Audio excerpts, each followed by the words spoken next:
Good morning students. देखिएगा, आज हम फिजिक्स का हिंदी मीडियम के लिए सेकंड चैप्टर स्टार्ट कर रहे हैं, ठीक है। और सेकंड चैप्टर के अंदर जो हमारे इम्पोर्टेंट टॉपिक्स हैं हम उसके बारे में डिस्कस करेंगे। फर्स्ट चैप्टर हम फिनिश कर चुके हैं और मैंने जो एक्सरसाइज थे उसके क्वेश्चन भी आपको सबमिट करा दिए। अगर किसी क्वेश्चन में किसी पर्टिकुलर स्टूडेंट को प्रॉब्लम है तो आप पूछ सकते हैं, अदरवाइज आज का जो हमारा न्यू चैप्टर है सेकंड चैप्टर गाउस के नियम एवं अनुप्रयोग, यानी इस चैप्टर के अंदर हम गाउस के नियम के बारे में पढ़ेंगे कि हम गाउस का नियम कहाँ पर यूज करते हैं और कौन सी फिजिकल क्वांटिटी को हम कैलकुलेट करने के लिए यानी फाइंड आउट करने के लिए यूज करते हैं। थोड़ा सा एक दो वर्ड इंग्लिश में यूज हो सकती है, ठीक है, तो आप पूछ लेना अगर कोई डाउट हो तो देखिएगा, गाउस का नियम पढ़ने से पहले आज हम एक पहला टॉपिक स्टार्ट करते हैं, हमारा विद्युत फ्लक्स।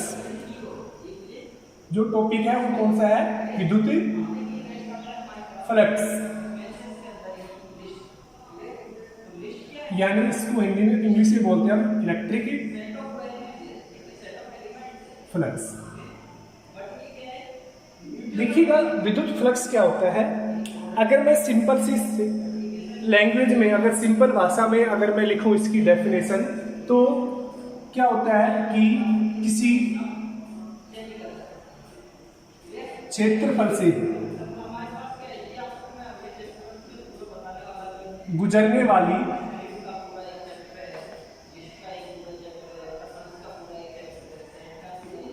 विद्युत बल रेखाएं, विद्युत बल रेखाओं के बारे में हम पढ़ चुके हैं।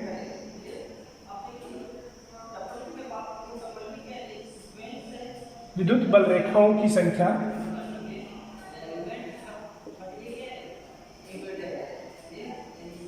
विद्युत फ्लक्स कहलाती है। और विद्युत फ्लक्स को बच्चों हम फाई से लिखते हैं, ये सिंबल होता है फाई, ठीक है ना, इसको हम क्या बोलते हैं? विद्युत फ्लक्स कहते हैं। ये तो सिंपल वर्डिंग में लैंग्वेज होगी, लेकिन आपको पता है फिजिक्स के अंदर तो हर चीज को हम मैथमेटिकल फॉर्मूले के अंदर लिखते हैं, ठीक है ना। यानी किसी भी क्षेत्रफल से गुजरने वाली विद्युत बल रेखाओं की संख्या, number of electric field lines that pass through any given area known as the electric flux. तो देखिए, दो चीज याद रखनी है आपको। एक तो क्षेत्रफल, यानी जिससे इलेक्ट्रिक फील्ड लाइंस पास हो रही है, गुजर रही है, और क्या गुजर रही है? विद्युत बल रेखाएं। ये दो चीज आपको याद रखनी है। देखिएगा, मैं एक डायग्राम से समझाता आपको कि मान लेते हैं आपके पास एक बिंदु आवेश है, एक प्लस का आवेश क्यों मान लेते हैं हम, बिंदु आवेश है, तो बिंदु आवेश की वजह से जो विद्युत बल रेखाएं वो हमेशा क्या होंगी? उससे दूर की तरफ होंगी, बाहर की ओर होती है। बिंदु आवेश से विद्युत बल रेखाएं कैसी होती हैं? बाहर की तरफ होती है। ये हमने विद्युत बल रेखाएं खींच ली, इससे एक ही बिंदु आवेश से, और इसकी जो दिशा है वो कैसी होगी? बाहर की ओर जाती हुई। इसका मीन्स क्या हो गया कि धनात्मक, पहले चैप्टर में हमने पढ़ा था कि धनात्मक आवेश के लिए विद्युत बल रेखाओं की दिशा उससे बाहर की ओर होती है। अब देखिएगा, मैं यहां पर एक ही एरिया रखता हूं, ये मान लीजिए कोई सरफेस रख दी मैंने, और सेम सरफेस में एरिया की सरफेस मैंने यहां रखी है। दोनों सेम एरिया है, ठीक है, लेकिन जो मान लेते हैं कि ये दोनों का एरिया सेम है, ये फर्स्ट सरफेस है और ये क्या है? सेकंड सरफेस है। अंतर क्या है कि जो पहली सरफेस है वो चार्ज के पास रखी हुई है, दूसरी सरफेस है वो चार्ज से दूर रखी हुई है। तो किसी भी गिवन एरिया से, यानी किसी भी एरिया से इलेक्ट्रिक फील्ड लाइंस जो पास होती हैं उनको हम क्या बोलते हैं? विद्युत फ्लक्स बोलते हैं। तो यहां से देखिए बच्चों, ये इलेक्ट्रिक फील्ड है। अगर हम इलेक्ट्रिक बल रेखाओं की बात करें, यानी विद्युत क्षेत्र की बात करें, तो ये एक समान विद्युत क्षेत्र नहीं है। एक समान विद्युत क्षेत्र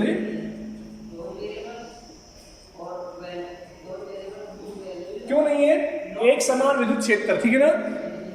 क्या होता है कि अगर किसी भी विद्युत क्षेत्र के अंदर इलेक्ट्रिक फील्ड लाइन समान दिशा में हो और उनके बीच की जो दूरी है वो भी क्या हो, समान हो, तो उस विद्युत क्षेत्र को हम क्या बोलते हैं, यूनिफॉर्म इलेक्ट्रिक फील्ड, यानी एक समान विद्युत क्षेत्र।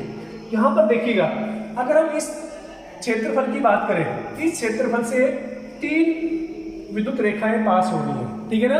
अगर हम इस क्षेत्रफल की बात करें तो यहाँ से केवल और केवल एक विद्युत बल रेखा पास हो रही है। इसका मीन्स क्या हो गया कि जो विद्युत फ्लक्स है, यहाँ से एक पॉइंट आप याद रखिएगा कि जो विद्युत फ्लक्स है, फ्लक्स फाई, वो किस पर डिपेंड करता है, जो एरिया होता है, यानी जो क्षेत्रफल होता है उसकी पोजीशन पर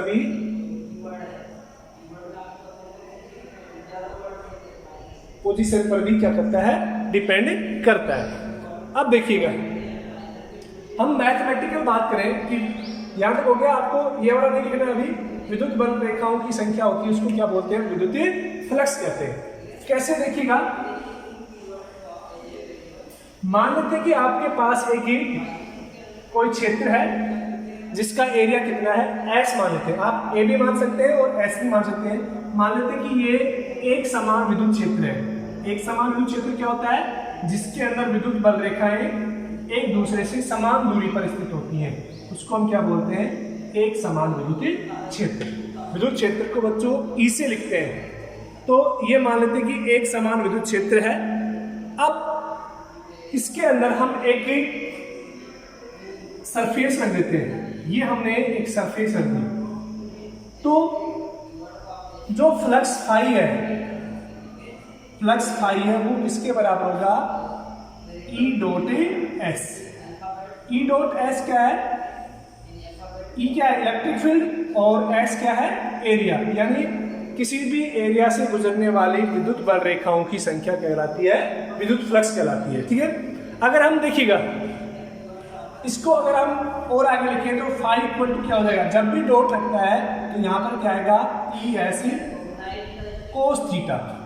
तो जो यहाँ पर जो कोस थीटा है, ये एक्चुअल में क्या है कि विद्युत क्षेत्र और एरिया वेक्टर, यानी क्षेत्रफल सदिश,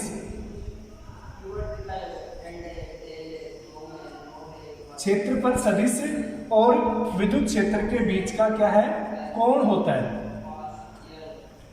और ये जो कोस थीटा की वजह से, यानी ये जो फाई है, ये कैसी राशि है कि अदिश राशि है, क्योंकि हमेशा साइन थीटा यानी क्रॉस प्रोडक्ट सदिश को डिनोट करता है और डॉट प्रोडक्ट किसको डिनोट करता है, अदिश राशि को। तो अगर हम बात करें विद्युत फ्लक्स के लिए, तो विद्युत फ्लक्स का फॉर्मूला क्या हो गया, phi equal to E dot S. यहां से हम कह सकते हैं इसको, phi equal to E S cos theta,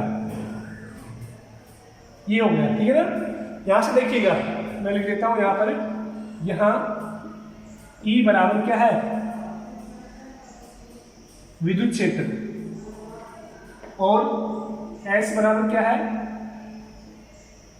area, क्षेत्रफल, और कोस थीटा क्या है, विद्युत क्षेत्र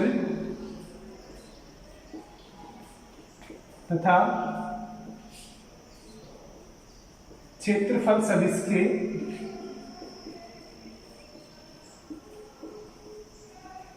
मध्य कोण। अब हम बात करते हैं कि क्षेत्रफल सदिश क्या होता है। क्षेत्रफल सदिश के बारे में हम बात करते हैं कि what is the area vector, ठीक है। यानी जो क्षेत्रफल सदिश है, किसी भी एरिया से, जैसे कि आपके पास एक ये एरिया है, कोई भी सरफेस है, जैसे कि आपके पास एक सरफेस है, ये कोई सरफेस है, ये सरफेस है, तो इसका जो क्षेत्रफल सदिश होगा वो इस सरफेस के हमेशा क्या होगा, लंबवत होगा, ठीक है ना। अब लंबवत वो बाहर की तरफ इस डायरेक्शन में भी हो सकता है और इस डायरेक्शन में भी हो सकता है। तो याद रखिएगा कि जो क्षेत्रफल सदिश है वो हमेशा सरफेस के यानी क्षेत्रफल के क्या होगा, लंबवत होता है, ठीक है ना। तो इस वाले एरिया के लिए अगर यहाँ पर ये इलेक्ट्रिक फील्ड लाइंस है,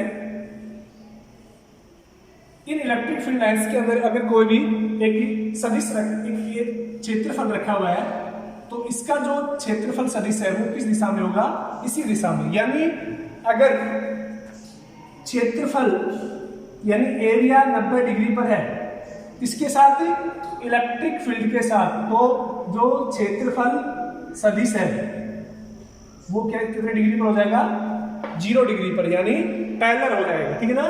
तो बच्चों ये किसका फॉर्मूला होता है, विद्युत फ्लक्स का, ई एस कोस थीटा। कब होता है, जब विद्युत क्षेत्र एक समान हो। किसके, ये फॉर्मूला कब यूज करते हैं हम, समान विद्युत क्षेत्र के लिए।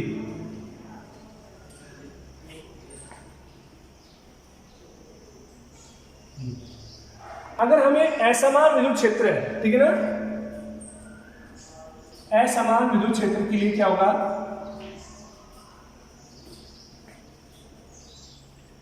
जो फ्लक्स है फाई वो कितना हो जाएगा, इंटीग्रेशन ऑफ ds। ये किसके लिए होगा, असमान विद्युत क्षेत्रफल के लिए, ठीक है। तो आपको फॉर्मूला याद रखने की दोनों कि समान विद्युत क्षेत्र के लिए E D S cos theta और असमान विद्युत क्षेत्र के लिए ई डी एस इंटीग्रेशन, यानी उसका समाकलन। यहां तक क्लियर। अब देखिएगा, अगर हम विद्युत क्षेत्र के विद्युत फ्लक्स के बारे में और बात करते हैं कि विद्युत क्षेत्र की जो फ्लक्स की जो मात्रक है, यूनिट है, वो क्या होती है। अगर हम मात्रक की बात करें, जो मात्रक देखिएगा, हमें पता है कि फ्लक्स फाई इक्वल टू कितना होता है, ई डॉट ए या ई एस। यहां से देखिएगा इलेक्ट्रिक फील्ड, यानी इलेक्ट्रिक फील्ड क्या होता है, विद्युत क्षेत्र, किसी भी आवेश पर लगने वाला बल क्या कहलाता है, विद्युत क्षेत्र कहलाता है, और इनटू एस। अब देखिए बल का मात्रक क्या होता है, न्यूटन, चार्ज का मात्रक कूलम, और एरिया का मात्रक क्या होता है, मीटर स्क्वायर। तो फ्लक्स का जो मात्रक होता है न्यूटन मीटर स्क्वायर पर कूलम, ये क्या होता है, विद्युत फ्लक्स का मात्रक होता है, ठीक है ना, न्यूटन पर कूलम इनटू मीटर स्क्वायर। अगर हम बात करें विद्युत फ्लक्स के विमा की, इसके बारे में बात करें हम विमा के बारे में, तो देखिएगा हमने लिखा है कि जो फाई है वो कितना होता है, ई बी एस या एस, यहां से F upon Q into S. F क्या होता है, बल, एफ इक्वल टू, इसको अगर आप और लिखना चाहें लिख रहे क्या, M A upon Q into S. अब हम बात करते हैं इसके विमा की। द्रव्यमान के लिए क्या हो जाएगा, m1, ए फॉर त्वरण के लिए क्या होता है, मीटर पर सेकेंड स्क्वायर। यहां तक क्लियर। अपॉन चार्ज, आवेश का जो विमा है वो क्या होती है, 80, ठीक है ना, आवेश की विमा क्या होती है 80, और एस क्या है, एरिया, एरिया की विमा क्या होती है, मीटर स्क्वायर, यानी L2। यहां तक क्लियर। तो यहां से अगर हम लिखते हैं तो देखिएगा m कितना हो गया, m1, L1 2, तो कितना हो गया L3। t के बारे में अगर हम बात करें तो t नीचे वाला है, तो t -3 and a -1, that is the dimension, यानी विमा ऑफ द फ्लक्स। क्लियर।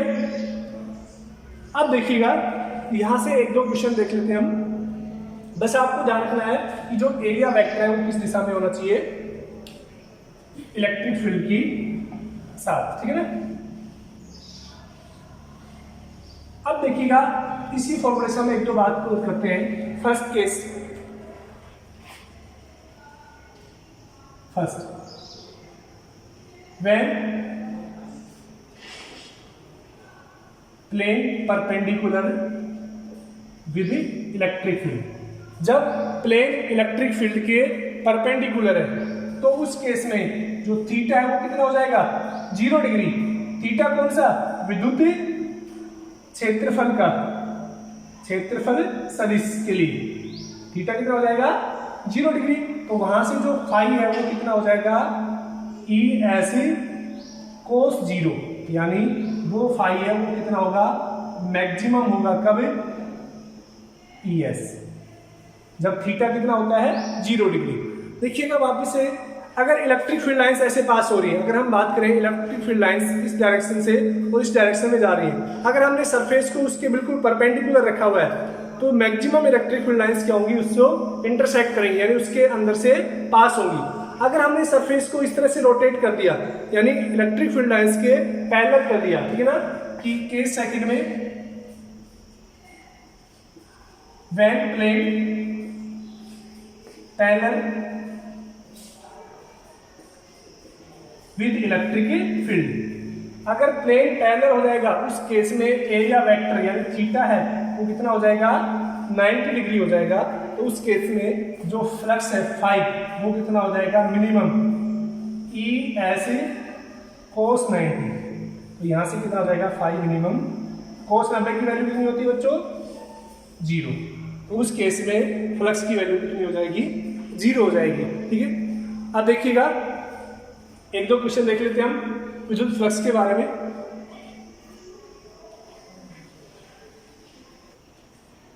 देखिएगा आपकी बुक का क्वेश्चन दे रखा है कि विद्युत क्षेत्र दे रखा है 200 आई कैप प्लस 300 जे कैप न्यूटन मीटर स्क्वायर पर कूलम, और जो एरिया है वो दे रखा है 5 × 10⁻³ जे कैप मीटर स्क्वायर। यानी इलेक्ट्रिक फील्ड है वो एक्स और वाई प्लेन के अंदर है और जो एरिया है वो किस में है, सिर्फ वाई के अंदर रखा हुआ है। ठीक है, तो हमें पता है कि फाई वो कितना होता है ई डॉट एस। क्लियर यहाँ पर? तो यहां से हम देख सकते हैं ई की वैल्यू 200 आई प्लस 300 जे इंटू ये तो यूनिट है, एस के लिए 5 × 10⁻³ जे।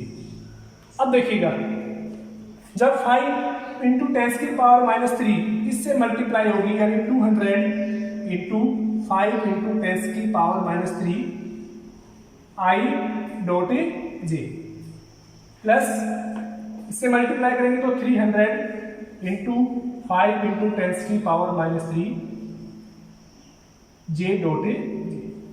यहाँ तक क्लियर? और हमने 11th क्लास में पढ़ा था कि आई डॉट जे वो कितना होता है 0 होता है। ठीक है ना, तो यहाँ से ये वैल्यू कितनी हो जाएगी 0 प्लस अगर हम इसको मल्टीप्लाई करते हैं तो कितना हो गया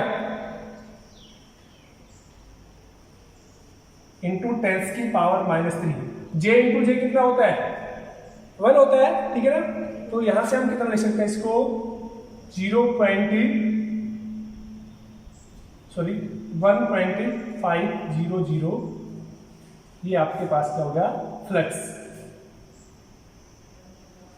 न्यूटन मीटर स्क्वायर पर कूलम।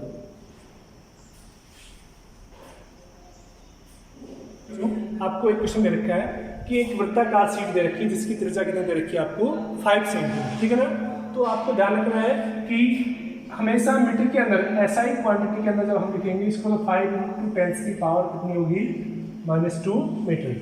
और विद्युत क्षेत्र का जो मैग्नीट्यूड है वो वैल्यू है वो कितनी दे रखी है 5 × 10 की पावर 5 दे रखी है।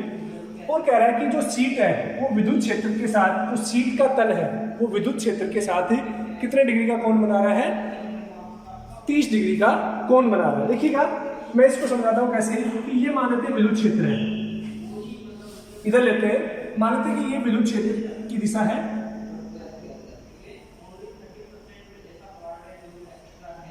ठीक है ना, और आपसे कह रहा है कि जो शीट का तल है ये मान लेते हैं कि वृत्ताकार शीट है। ठीक है, तो जो शीट का तल है वो कितने डिग्री के कोण पर है 30 डिग्री के कोण पर है, यानी ये जो एंगल है थीटा वो कितना है 30 डिग्री।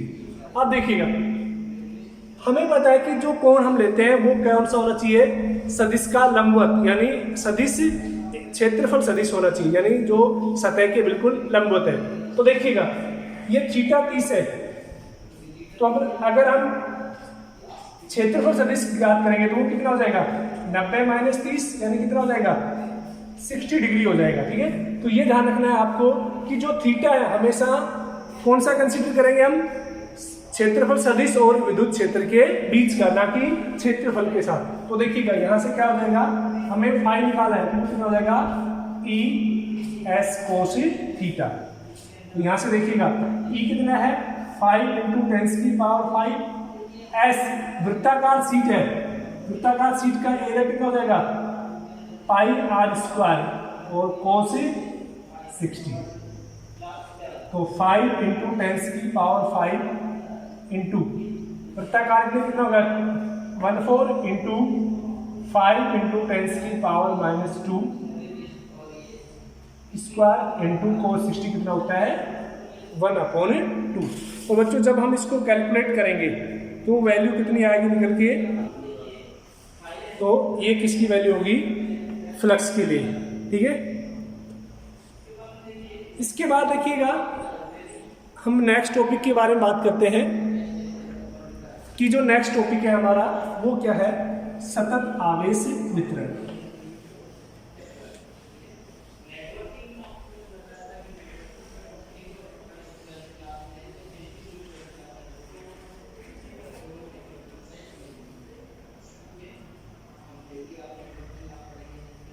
सतत आवेश,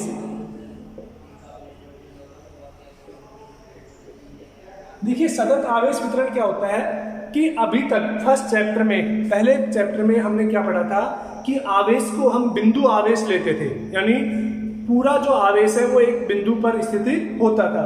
लेकिन सतत आवेश वितरण के अंदर क्या होता है कि आवेश को हम एक बिंदु का आवेश न मान के वो किसी भी लंबाई के अनुदिश या किसी क्षेत्रफल के अनुदिश या किसी आयतन के अनुदिश अगर फैला है उसको हम क्या बोलते हैं, सतत आवेश वितरण। तो बच्चों सतत आवेश वितरण में 3 तरह का होता है। पहला होता है जिसको हम क्या बोलते हैं कि रेखीय आवेश वितरण,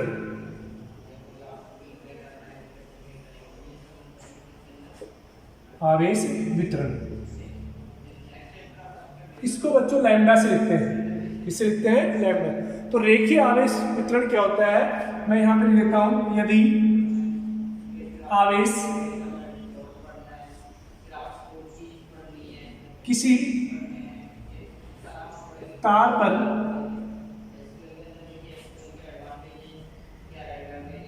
रेखीय रूप में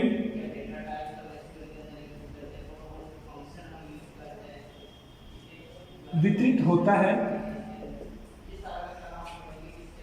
तो उसे रेखीय आवेश वितरण कहते हैं।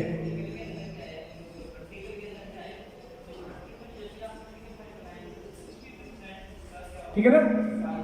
तो रेखीय आवेश वितरण क्या होता है कि लैम्डा वो क्या होता है L/Q, यानी जो आवेश है वो किसके अनुदिश और लंबाई के अनुदिश होता है, उसको हम क्या बोलते हैं, रेखीय आवेश वितरण। इसका जो मात्रक होता है वो क्या होगा, देखो लंबाई का मात्रक क्या होता है मीटर और इसका क्या होता है कूलाम। तो रेखीय आवेश वितरण का मात्रक क्या होता है मीटर पर कूलाम। सेकंड अगर हम बात करें, हो गया ये,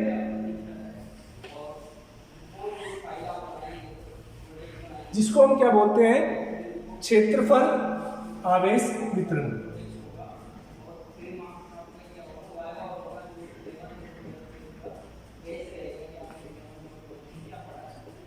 क्षेत्रफल आवेश वितरण क्या होता है कि अगर आवेश, यदि आवेश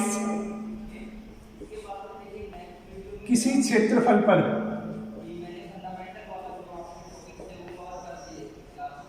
वितरित होता है तो उसे क्षेत्रफल आवेश वितरण कहते हैं।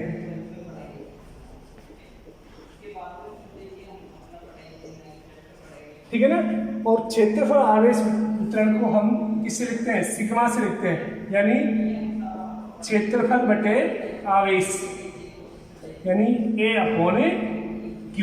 ये क्या होता है क्षेत्रफल आवेश वितरण। इसका जो मात्रक है बच्चों, एरिया का मात्रक क्या होता है मीटर स्क्वायर अपॉन आवेश का कूलाम, यानी हम इसको कर सकते हैं मीटर स्क्वायर अपॉन कूलाम। ये क्या किसका मात्रक होता है, क्षेत्रफल आवेश वितरण का। ठीक है ना। जिसको और इसी को क्षेत्रफल आवेश वितरण को ही हम क्या बोलते हैं, पृष्ठ आवेश वितरण भी बोलते हैं। ठीक है ना। तो क्षेत्रफल आवेश वितरण या पृष्ठ आवेश वितरण किसी का नाम है, एक ही है। नेक्स्ट अगर हम बात करें आयतन आवेश वितरण के बारे में,